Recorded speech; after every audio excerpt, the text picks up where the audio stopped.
الحمدللہ رب العالمین والصلاة والسلام علی سید الانبیاء والمرسلین نبینا محمد وعلی آلہ وصحبہ اجمعین، اما بعد۔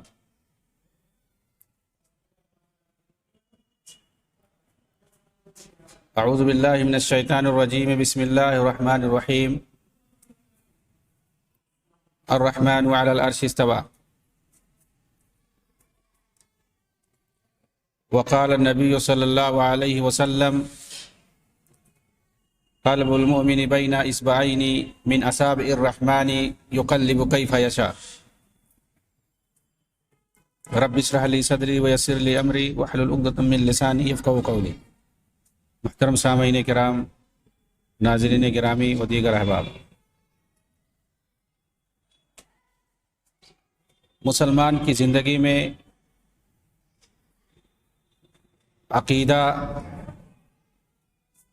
ایک بہت بڑی اہمیت کی حامل ہے۔ ہمارا عقیدہ اللہ رب العالمین کی ذات، اس کے اسماء اور صفات کے بارے میں کیسا ہونا چاہیے، جو کہ ہمارا خالق و مالک ہے، ہمیں اسے کیسے سمجھنا چاہیے، یہ ایک مسلمان کی زندگی میں بہت اہم ہے۔ ہم اپنے خالق کو، اپنے معبود کو، اپنے رب کو کیسے جانیں، کیسے مانیں، اس کا ذریعہ کیا ہے۔ ہمیں صحابہ کرام کے ذریعے سے، اللہ کے رسول صلی اللہ علیہ وسلم کے ذریعے سے، کتاب و سنت کے ذریعے سے کیا احکام ملتے ہیں، صحابہ کرام کا کیا عقیدہ تھا اللہ کی ذات کے بارے میں، اس کے اسماء اور صفات کے بارے میں، اللہ کے رسول صلی اللہ علیہ وسلم نے کیا بتایا، یہ ساری چیزیں ہمیں صحابہ کرام کے ذریعے سے ملی ہوئی ہیں، حدیثوں میں سب کچھ موجود ہے۔ اور کتاب و سنت کی روشنی میں اسلاف کرام نے عقائد پر، توحید پر جو کتابیں لکھ دی ہیں، اصول عقیدے پر، اصول عقائد پر جو کتابیں لکھ دی ہیں، اس کے اندر ایک ایک بات وضاحت سے موجود ہے کہ ہمیں اللہ کی ذات کو کیسے سمجھنا ہے۔ جس طرح سے قرآن اور حدیث کے اندر اس کی ذات کے تعلق سے، اس کے اسماء اور صفات کے تعلق سے جو کچھ بھی وارد ہوا ہے، ہم اس کو ویسے ہی مانیں گے، بغیر کسی تعویل کے، بغیر کسی تشبیہ کے، بغیر کسی تعطیل کے اور بغیر کسی تکییف کے، یعنی بغیر کیفیت بتائے ہوئے۔ ویسے ہی جس کمال کا اللہ رب العالمین، جس جلال کا اللہ رب العالمین مستحق ہے، جس کمال و جلال کا اللہ تعالیٰ مستحق ہے، اسی حساب سے ہمیں ماننا ہے، اس کی ذات اور اس کے اسماء و صفات، ساری چیزوں میں یہی ہمیں ملتا ہے۔ ہم اس کو اس کے بندوں سے تشبیہ نہیں کریں گے، نہیں دیکھیں گے۔ لیس کمثلہ شیء وہو السمیع البصیر، اس کی طرح کوئی چیز نہیں ہے، وہ سننے والا ہے، دیکھنے والا ہے۔ جب اس کی طرح کوئی چیز نہیں ہے اور وہ سنتا بھی ہے، دیکھتا ہے، اس کا مطلب اس کا سننا اور دیکھنا بھی دوسروں کی طرح نہیں ہے۔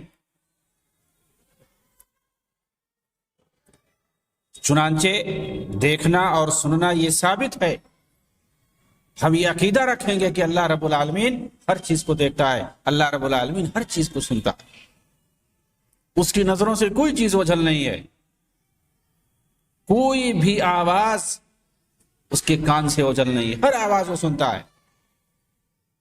وہ چیٹی کی آواز بھی سنتا ہے، انسان کی آواز بھی سنتا ہے، ہر ایک کی پکار سنتا ہے۔ تو انسان بھی سنتا ہے تو کیا ہم کہیں گے، ہم کیسے مان لیں یہ تو انسان سے مشابہت لازم آئے گی؟ بالکل نہیں۔ اسی لیے اسلاف نے ہمیں سکھایا ہے، بغیر کسی تشبیہ کے، بغیر کچھ سوچے کہ ایسا ہوگا ویسا ہوگا، بغیر اپنے دل میں کچھ خیال لائے، جو صفات اللہ رب العالمین کے لیے ثابت ہیں، ہم اس کو مانیں گے اسی طرح سے جیسا اس کے لیے لائق ہے، جیسا اس کے لیے زیبا ہے، اسی طرح سے مانیں گے۔ یہ تو اسلاف کرام، صحابہ، تابعین اور تبع تابعین اور علماء محققین اعظام کا یہ قول ہے، اور یہی کتاب و سنت سے صحیح ثابت ہے۔ سینکڑوں نہیں ہزاروں آپ کو دلائل مل جائیں گے اس بارے میں، لیکن منطق اور فلسفہ کے چکر میں پڑھ کر، صوفیوں کے خرافات میں پڑھ کر بہت سارے لوگ گمراہ ہو گئے عقائد کے بحث میں، اسماء اور صفات کے بحث میں۔ ان میں جبریہ پیدا ہوئے، قدریہ پیدا ہوئے، معطلہ پیدا ہوئے، معتزلہ، خوارج، ماتریدیہ، جہمیہ، پتہ نہیں کیسے کیسے فرقے پیدا ہوئے، اور انہوں نے الگ الگ اس میں عقیدہ گڑھ لیا۔ کسی نے اسماء صفات کا انکار کر دیا، کسی نے تعویل کر دیا، کسی نے تھوڑے کو مانا اور باقی کو چھوڑ دیا۔ تو آئیے ہم اسی روشنی میں دیکھتے ہیں کہ اخوان المسلمین کے بانی مبانی حسن بنہ کا کیا عقیدہ تھا، آخر ان کا کیا عقیدہ تھا۔ ہم پڑھ کے آئے ہیں کہ کس طرح سے یہ تصوف کے دلدادہ تھے، تو ظاہر سی بات ہے صوفیوں کا جو عقیدہ ہوگا یہاں بھی وہ بھٹکیں گے۔ اسماء اور صفات اور اللہ رب العالمین کی ذات کے بارے میں بھی وہی عقیدہ رکھیں گے جو صوفیوں کا ہے، خرافاتیوں کا ہے۔ جیسے بہت سے فرقے گمراہ ہو گئے اس باب میں، اور انہوں نے تعویل کر دی یا انکار کر دیا، یا کچھ کو مانا کچھ کو چھوڑ دیا۔ ہم دیکھتے ہیں حسن بنہ کا اس معاملے میں کیا عقیدہ ہے، اسماء اور صفات کے بارے میں۔ یہ جو بولتے ہیں کہ ہماری جو جماعت ہے یہ سلفی صوفی جماعت ہے، دیکھتے ہیں کہ سلفیت کہاں پائی جاتی ہے ان کے یہاں۔ سلفیت میں اصل عقیدہ ہے، پہلے عقیدے کی درستگی، اس کے بعد اعمال حسنہ۔ عقیدہ دیکھتے ہیں ان کا کیسا ہے۔ ان کی ایک کتاب ہے العقائد کے نام سے، رسالۃ العقائد۔ اس کے اندر یہ اپنے عقیدے کو واضح کرتے ہوئے لکھتے ہیں صفحہ نمبر 74 پر۔ صفحہ نمبر 74 کے اندر حسن بنہ نے عقیدہ سلف اور عقیدہ خلف کے درمیان قربت پیدا کرنے کی کوشش کرتے ہوئے اور عقائد کے مسئلے کو ہلکا بناتے ہوئے کیا کہتے ہیں، اسماء اور صفات کے باب میں جتنی بھی بحث کر لے اس کا خلاصہ ایک ہی نتیجے میں سامنے آ جائے گا، اور وہ تفویض ہے۔ تفویض کا عقیدہ رکھتے ہیں یہ۔ تفویض کا مطلب یہ ہوتا ہے کہ اس کا معنی ہم اللہ کے حوالے کرتے ہیں، ہم کچھ نہیں، خاموش رہیں گے، ہم کچھ نہیں بتائیں گے۔ مطلب ہماری سمجھ میں نہیں آتا، ہم کچھ نہیں بولیں گے۔ آگے صفحہ 76 پر لکھتے ہیں ہمارا یہی عقیدہ ہے کہ سلف نے اس مسئلے میں سکوت اختیار کیا ہے اور ان کے معانی کو اللہ کے سپرد کر دیا ہے، اور یہی زیادہ لائق اتباع اور بہتر ہے۔ احمد عیسیٰ عاشور کی کتاب حدیث الثلاثہ لحسن بنہ، اس کے اندر صفحہ 436 میں الالوہیت فی الاسلام کے عنوان سے ایک بڑا مضمون ہے۔ اس میں یہ حسن بنہ کا قول نقل کرتے ہیں، کہتے ہیں کہ حسن بنہ نے کہا اللہ رب العالمین کا فرمان الرحمن علی العرش استوى، اور اسی طرح سے ید اللہ فوق ایدیہم وجاء ربک والملک صفا صفا، اور اسی طرح سے نبی صلی اللہ علیہ وسلم کا قول قلب المؤمن بین اصبعین من اصابع الرحمن یقلب کیف یشاء، اور اسی طرح سے ینزل ربنا فی السماء الدنیا۔ کہتے ہیں کہ مذکورہ نصوص میں وارد اسماء اور صفات کا معنی و مفہوم ہم نہیں جانتے، اسی لیے اسے ہم اللہ کے تفویض کرتے ہیں، اللہ کے حوالے کرتے ہیں۔ ایسے موقعوں پر عقیدہ تفویض ہی زیادہ درست، بہتر اور محکم ہے۔ کیوں؟ کیونکہ اس سے نہ تو کسی کی تکفیر ہوتی ہے، نہ ہی کسی پر طعن و تشنیع، اور ایسے ہی مسلمانوں کے درمیان اتحاد پیدا ہوگا۔ یعنی صحابہ کرام کا کیا عقیدہ تھا، تابعین اور تبع تابعین کا کیا عقیدہ تھا، اور اسی طرح سے سلف صالحین کا کیا عقیدہ تھا، اس کی وضاحت نہیں کرتے ہیں، بلکہ جو فرقے باطلہ ہیں، جو گمراہ فرقے ہیں، تاکہ ان پر طعن و تشنیع نہ ہو، اور اگر ہم صحیح بات بتائیں تو ان سے دشمنی نہ ہو جائے، اس لیے انہوں نے عقیدہ تفویض گڑھا ہے کہ ہم اس کا مطلب ہی نہیں سمجھتے ہیں، ہم اس کا معنی ہی نہیں سمجھتے ہیں۔ کیا صحابہ کرام اسماء اور صفات کا معنی نہیں سمجھتے تھے؟ کیا انہیں نہیں پتا تھا ان ساری آیتوں کا معنی؟ وَجَاءَ رَبُّكَ وَالْمَلَكُ صَفًّا صَفًّا، کہ جب تمہارا رب آئے گا اور فرشتے آئیں گے سب باندھ کر کے۔ کیا سب بندی نہیں معلوم ہے کسے کہتے ہیں؟ اب یہ الگ بات ہے کہ اللہ اور فرشتوں کی سب بندی کیسی ہوگی اور انسانوں کی کیسی ہوتی ہے، لیکن سب بندی کیا یہ عربی کے الفاظ نہیں ہیں؟ نہیں پتا ہے؟ الرحمن علی العرش استوی، اللہ تعالیٰ عرش پر مستوی ہے، مستوی ہونا کیا یہ معنی نہیں معلوم ہے؟ امام مالک سے پوچھا گیا اسی استوا کے بارے میں، کیف استوی، اللہ تعالیٰ کیسے مستوی ہے؟ تو امام مالک نے کیا جواب دیا ہے؟ یہ جو بتا رہے ہیں حسن بننا کہ ہمیں اس کا معنی مفہوم نہیں معلوم ہے، ہم اس کا معنی مفہوم بھی اللہ کے حوالے کرتے ہیں۔ تو کیا انہیں امام مالک کا وہ قول نہیں یاد ہے؟ نہیں یاد تھا اس وقت، یا اگر یاد تھا تو کیوں چھپا رہے ہیں؟ کیوں چھپا دیا؟ تاکہ اختلاف نہ ہو، اختلاف نہ ہو، اس لیے صحیح عقیدہ ہی نہیں بتائیں گے، کتاب و سنت کی صحیح تعلیم ہی نہیں دیں گے، یہی مطلب ہوا، تاکہ خوارج اور روافض اور شیعہ اور دوسرے جو باطل مذاہب ہیں، صوفی خرافاتی، وہ لوگ ناراض نہ ہو جائیں۔ اصل میں مسلمانوں میں انہی لوگوں کی اکثریت ہے، اکثریت جب ناراض ہو جائے گی تو ہماری سیاسی روٹیاں کیسے بنیں گی؟ یہ اصل مسئلہ ہے۔ میں کہہ رہا تھا کہ امام مالک سے جب پوچھا گیا استوا کے بارے میں کہ اللہ رب العالمین کیسے مستوی ہے، تو آپ نے کیا فرمایا تھا؟ الاستواء معلوم، آپ نے کہا تھا کہ استوا کا معنی معلوم ہے، مفہوم اس کا معلوم ہے، اللہ کیسے مستوی ہے معنی تو ہم جانتے ہیں، والکیف مجہول، لیکن کیفیت ہمارے نزدیک مجہول ہے، ہم نہیں جانتے، صرف ہم کیفیت نہیں جانتے ہیں۔ اللہ تعالیٰ کے لیے جیسا مناسب ہے ویسا مستوی ہوگا، مستوی استوا کا معنی معلوم ہے، یہ سلف کا عقیدہ ہے۔ سلف کا عقیدہ یہی ہے کہ مستوی اللہ تعالیٰ کیسے مستوی ہے، استوا کا معنی معلوم ہے لیکن کیفیت مجہول ہے۔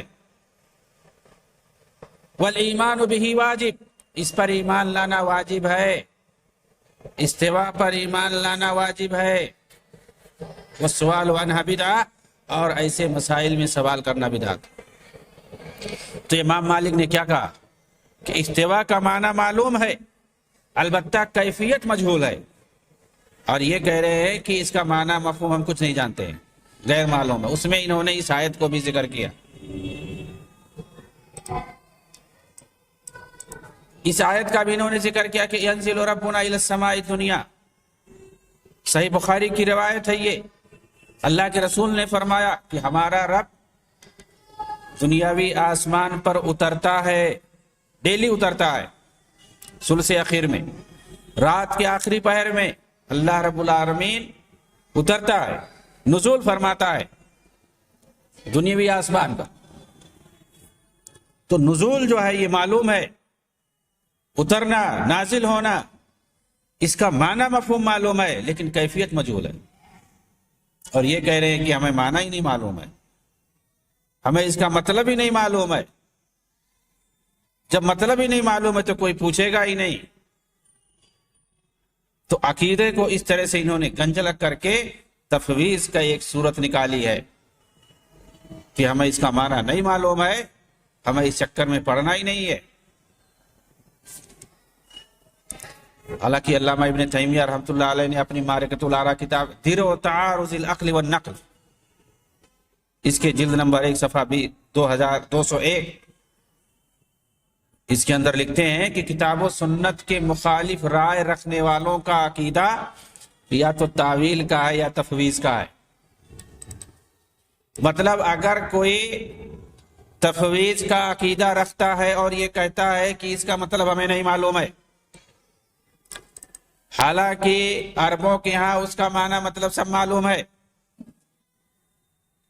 اور اگر کوئی کہتا ہے کہ ہمیں اس کا معنی مطلب نہیں معلوم ہے تو گویا اس کا عقیدہ ہی نہیں ہے.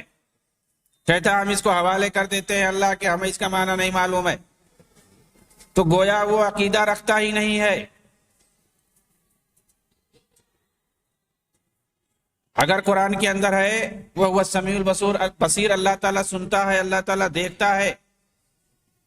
اب ایک آدمی کہتا ہے ہمیں اس کا معنی ہی نہیں معلوم ہے، تو اس کا مطلب اللہ تعالیٰ کی اس صفت پر اس کا ایمان ہی نہیں ہے. یا تو وہ تعویل کر دیتا ہے تو یہ بھی غلط ہے، اس کا معنی پھیر دیتا ہے دوسری طرف. بس یہ ہے اس کے اندر فرق کہ یہ اس کے معنی کو پھیرتا نہیں ہے، ڈائریکٹ انکار کر دیتا ہے کہ ہمیں معلوم ہی نہیں اس کا معنی مطلب کیا ہوتا ہے، یہ بصیر کا کیا معنی ہوتا ہے، سمیع کا کیا معنی ہوتا ہے. یا اسی طرح سے جو دوسرے اسماء اور صفات ہیں کہتا ہمیں اس کا مطلب ہی نہیں معلوم ہے. تو علامہ ابن تیمیہ کہتے ہیں جو اس طرح کا عقیدہ رکھتا ہے، چاہے تفویض کا عقیدہ ہو، وہ بولے کہ ہمیں اس کا معنی ہی نہیں معلوم ہے، یا چاہے تعویل کا عقیدہ ہو، اس کا معنی دوسری طرف پھیر دے جو اس کا حقیقی معنی ہے اس سے. جیسے کہ استوا کا معنی کہہ دے، اس کا معنی ہوتا ہے غالب ہونا، حالانکہ اس کا معنی غالب ہونا نہیں ہوتا ہے. وہ تعویل کرتے ہیں، معنی پھیر دیتے، اس لیے کہ وہ اصل معنی کا انکار کرتے ہیں. جو اصل صفت ہے اس کا انکار مقصود ہوتا ہے، اور اس کو دوسرے مفہوم میں لے کے چلے جاتے ہیں انکار کر کے. تو تعویل ہو یا تفویض ہو، جیسا کہ حسن بنا کا عقیدہ تھا، علامہ ابن تیمیہ نے لکھا ہے درء تعارض العقل والنقل، یہ 20 جلد میں یہ کتاب بہت معرکۃ الآراء کتاب ہے. عقیدے کے اندر فلسفیانہ بحث کی ہے اس کے اندر انہوں نے. اس کے جلد نمبر 1 صفحہ 201 میں یہ عبارت انہوں نے نقل کی ہے کہ جن کا عقیدہ تعویل کا ہے اسماء اور صفات کے باب میں، یا جن کا عقیدہ تفویض کا ہے جیسا کہ حسن بنا عقیدہ رکھتے تھے، تو وہ کتاب و سنت کے مخالف ہے. دونوں عقیدہ جو ہے کتاب و سنت کے مخالف ہے. اس کے بعد کہا اہل تفویض کے عقیدے سے یہ لازم آتا ہے. علامہ ابن تیمیہ کا قول ہے، کہتے ہیں اہل تفویض کے عقیدے سے یہ لازم آتا ہے کہ گویا رسول اللہ صلی اللہ علیہ وسلم نے ایسے نصوص کے معنی و مفہوم کو لوگوں کے سامنے واضح کیا ہی نہیں، اور نہ ہی ان کا مطلب صحابہ کو بتلایا، جبکہ قرآن میں کلام اللہ کو صاف صاف لوگوں تک پہنچانے کی بات آئی ہے. اور یہاں تک کہا گیا ہے کہ اگر آپ نے صاف صاف بتائی نہیں لوگوں کو بات تو گویا کہ آپ نے تبلیغ ہی نہیں کیا. جس تبلیغ دین کے لیے آپ کو بھیجا گیا ہے آپ نے تبلیغ کا کام کیا ہی نہیں اگر پوری بات نہیں بتائی تو. وَإِن لَمْ تَفْعَلْ فَمَا بَلَّغْتَ رِسَالَتَهُ، رسالت کا کام آپ نے نبھایا ہی نہیں صحیح سے اگر پوری بات آپ نے نہیں لوگوں کو بتا دی. ایسی آیتیں قرآن کے اندر موجود ہیں اللہ کے رسول صلی اللہ علیہ وسلم کے لیے. کیا اللہ کے رسول کوئی بات لوگوں کو نہیں بتائیں گے؟ صحابہ کرام سے کوئی بات چھپایا ہوگا آپ نے؟ اور یہ تو عقیدے کی بات ہے، کبھی آپ نے ایسا کیا ہوگا؟ تو علامہ ابن تیمیہ نے یہ بات کہی ہے کہ اس سے یہ لازم آئے گا کہ گویا رسول اللہ صلی اللہ علیہ وسلم نے قرآن کے ایسے بہت سارے معنی اور مفہوم کو سمجھایا ہی نہیں اور اس کا مطلب بتایا ہی نہیں، صاف صاف لوگوں تک پہنچایا ہی نہیں، جبکہ یہ قرآن کے خلاف ہے. اللہ کے رسول صلی اللہ علیہ وسلم کیا اتنی سخت اللہ کے حکم کے انکار کر سکتے ہیں، خلاف ورزی کر سکتے ہیں؟ وَإِن لَّمْ تَفْعَلْ فَمَا بَلَّغْتَ رِسَالَتَهُ، اگر آپ نے ساری باتیں نہیں پہنچا دی تو آپ نے رسالت کا حق نہیں ادا کیا۔ اس طرح کی بات آئی اللہ کے رسول کیا ہے، ایسا آپ کبھی نہیں کر سکتے ہیں۔ جہاں تک ان کے اکابرین کا یہ کہنا کہ ان متشابہ مشکل نصوص کا مطلب صرف اللہ ہی جانتا ہے، اسی لیے ہم انہیں ان کے ظاہری معنی سے پھیرتے ہیں۔ اس سے یہ لازم آتا ہے کہ انبیاء اور رسول اللہ کی کتابوں کے بہت سارے مفاہیم و معانی کو سمجھتے ہی نہیں تھے، اور اسی طرح صحابہ بھی نہیں جانتے تھے۔ گویا اللہ کے رسول صلی اللہ علیہ وسلم بھی بہت سے ایسے نصوص کو نہیں سمجھتے تھے جن میں اللہ اپنی ذات کے بارے میں کچھ کہنا چاہتا ہے۔ اللہ تعالیٰ تو اپنے صفات اور اسماء کے ذریعے سے اپنی عظمت کو بتلانا چاہتا ہے، اور یہ کہتے ہیں ہم معنی ہی نہیں جانتے ہیں۔ جب معنی ہی نہیں سمجھیں گے تو اس کی عظمت کو کیسے ہم سمجھ پائیں گے؟ اللہ رب العالمین کی عظمت کو ہم اسی وقت سمجھ پائیں گے جب ہم اس کے معنی کو سمجھیں گے۔ اسماء اور صفات کے ذریعے سے ہر آیت میں تقریباً اللہ رب العالمین کی کوئی نہ کوئی صفت آپ موجود پائیں گے، اور اس کے اندر کوئی نہ کوئی پیغام ہوتا ہے اللہ رب العالمین کی عظمت کے تعلق سے، اس کی بڑائی اور اس کی بزرگی کے تعلق سے کوئی نہ کوئی پیغام چھپا ہوتا ہے، ہر آیت کے اندر تقریباً آپ پا جائیں گے۔ تو اللہ رب العالمین کی وحدانیت، اس کی عظمت و جلال کو بتایا جاتا ہے اسماء اور صفات کے ذریعے سے، لیکن اگر ہم معنی کا انکار کر دیں کہ ہم سمجھتے نہیں ہیں، پھر اللہ رب العالمین کی عظمت اور اس کی بڑائی، اس کی کبریائی ہم کیسے سمجھ پائیں گے؟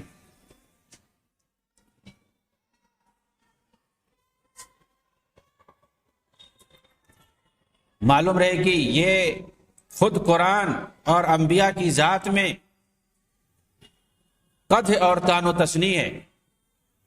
اگر کوئی ایسا عقیدہ رکھتا ہے کہ ہم اس کا معنی جانتے نہیں، انکار کرتے، حالانکہ اگر وہی کلمہ، وہی لفظ عام مفہوم میں استعمال کیا جائے تو وہ سمجھتا ہے، لیکن جب وہ اللہ کے حق میں آ رہا ہے تو کہہ رہا ہم نہیں جانتے۔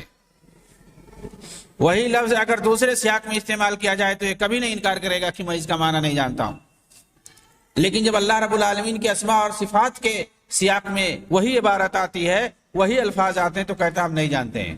کیوں انکار کر رہے ہیں؟ آخر کیا وجہ؟ کہہ رہے ہیں کہ جو دوسرے لوگ ہیں ان سے ہمارا اختلاف ہو جائے گا، دشمنی ہو جائے گی، اس کے لیے اپنا عقیدہ ہی خراب کر لو، اپنی عاقبت ہی خراب کر لو دنیاوی اختلاف کی وجہ سے۔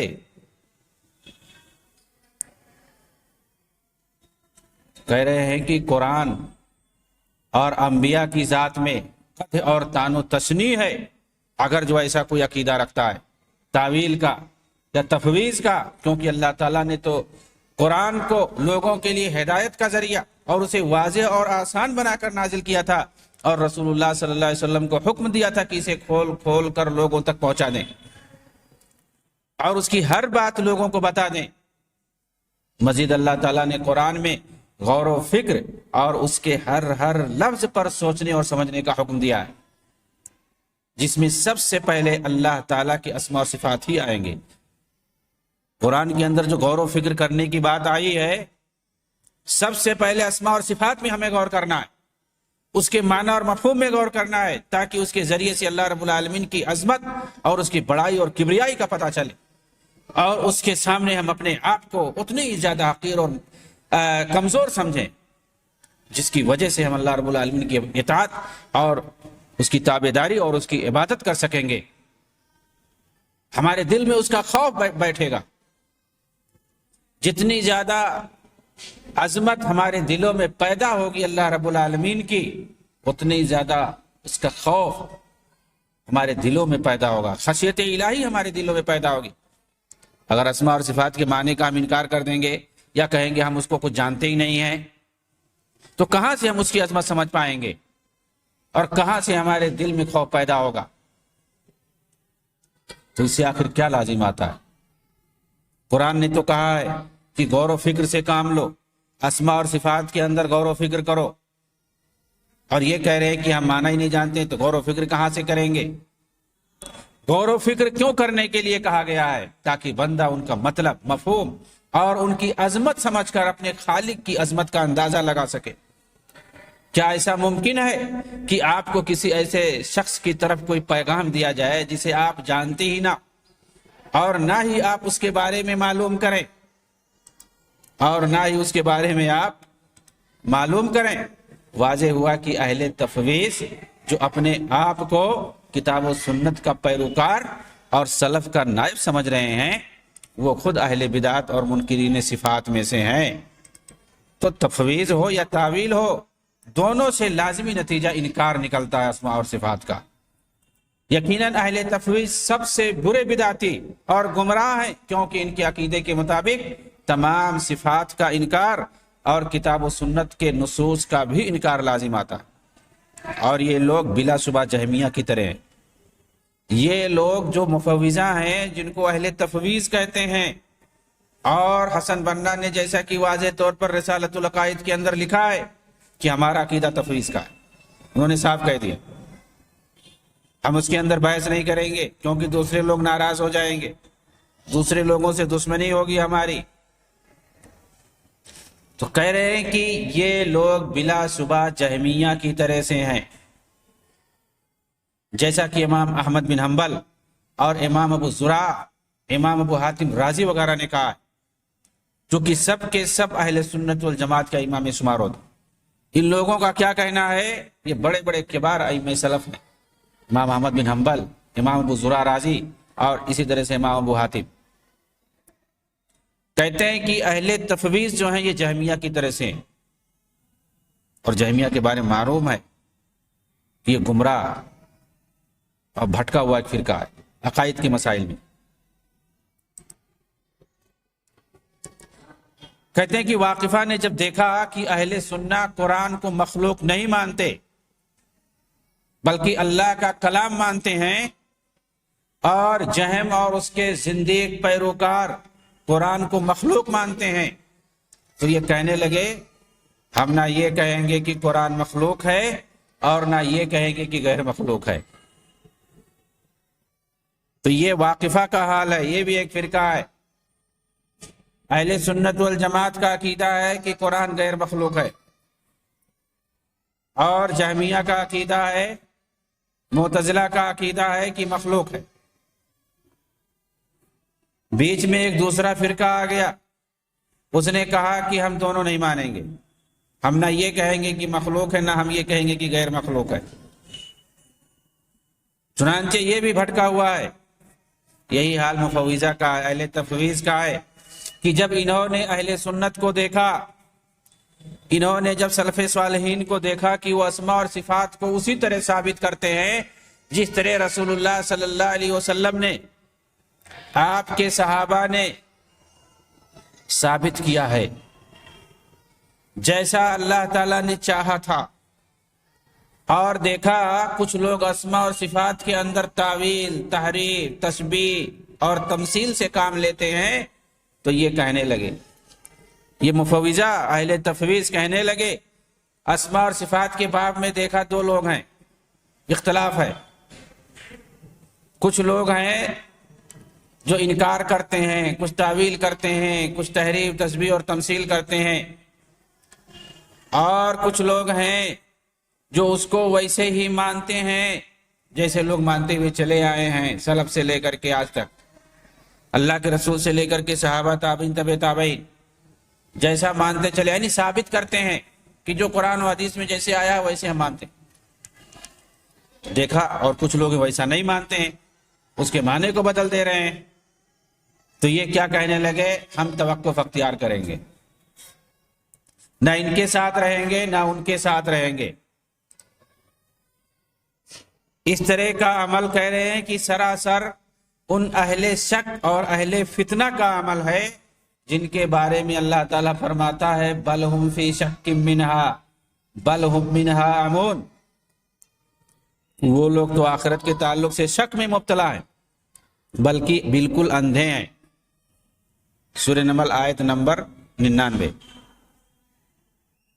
تو شک میں مبتلا ہیں یا تو بالکل اندھے ہیں، اسی لیے ایسی بات کہہ رہے ہیں۔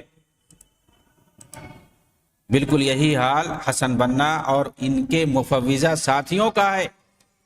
چنانچہ انہوں نے اپنے عقائد کے رسالے میں اسی طرح اشارہ کیا ہے، مذکورہ نصوص کا ذکر کر کے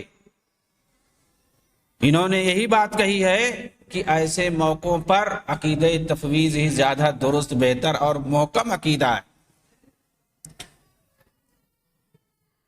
یہ نہیں کہا جو سلف صالحین نے کہا، جو امام احمد نے کہا، جو امام مالک نے صاف کہا، جو امام شافعی نے کہا، اور جو تابعین اور اسی طرح سے صحابہ کرام نے جو کہا، بلکہ انہوں نے کہا نہ ہم اس کو مانیں گے نہ اس کو مانیں گے۔ یہ خود شک میں ہے اور دوسروں کو بھی انہوں نے شک میں ڈالا۔ سوال یہ ہے کہ کیا رسول اکرم صلی اللہ علیہ وسلم کا منہج زیادہ درست نہیں تھا؟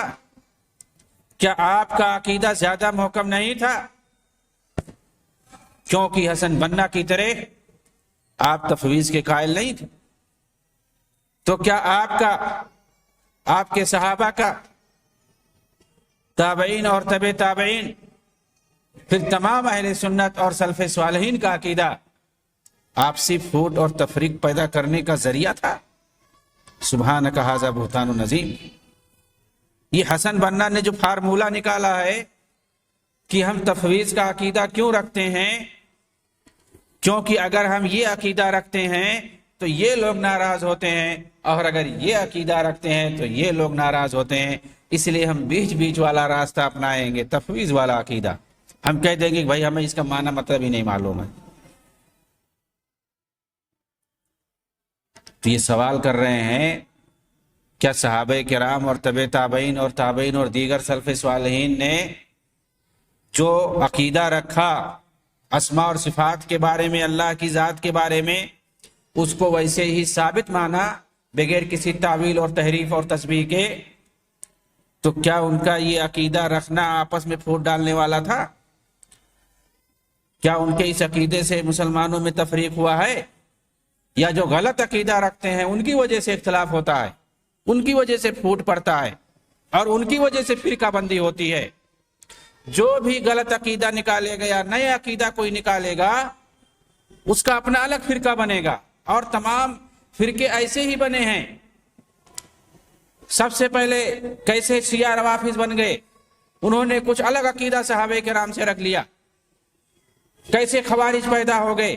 انہوں نے کچھ الگ عقیدہ رکھ لیا صحابہ کرام کے مقابلے میں، اور بعد میں جیسے جیسے نئے عقیدے بنتے گئے، فرقے بنتے گئے، اور ایک واضح عقیدہ جو کتاب و سنت سے ثابت تھا وہ چلے آیا اسی طرح سے، اس کے اندر کوئی اختلاف نہیں ہے۔ جنہوں نے نیا عقیدہ اپنا نکالا ہے ان کی وجہ سے اختلاف ہوا ہے اور فرقے بنتے چلے گئے ہیں۔ کتاب و سنت تو جیسے تھا نبی کے زمانے میں ویسے ہے، صحابہ کرام کے زمانے میں جیسے تھا ویسے ہی ہے، ان کی وجہ سے اختلاف نہیں ہوا، ان کی وجہ سے پھوٹ نہیں پڑا۔ اس لیے ہمیں یہ ماننا پڑے گا کہ یہ ڈھکوسلا ہے، یہ عیاری اور مکاری ہے، اس کی وجہ سے انہیں دنیاوی مال و متاع، اقتدار حاصل کرنا ہے، کرسی حاصل کرنا ہے، اور سب کو خوش کرنا ہے۔ اسی کو سیاست کہتے ہیں۔ ایک سیاستداں جو ہوتا ہے وہ سب کو خوش کرنا چاہتا ہے اپنی سیاسی روٹی سینکنے کے لیے۔ اللہ رب العالمین ایسے لوگوں سے ہمیں نجات دے، ایسے افکار باطلہ سے ہمیں بچائے اور امت کو بچائے، آمین۔ وآخر دعوانا الحمدللہ رب العالمین، والسلام علیکم ورحمۃ اللہ وبرکاتہ۔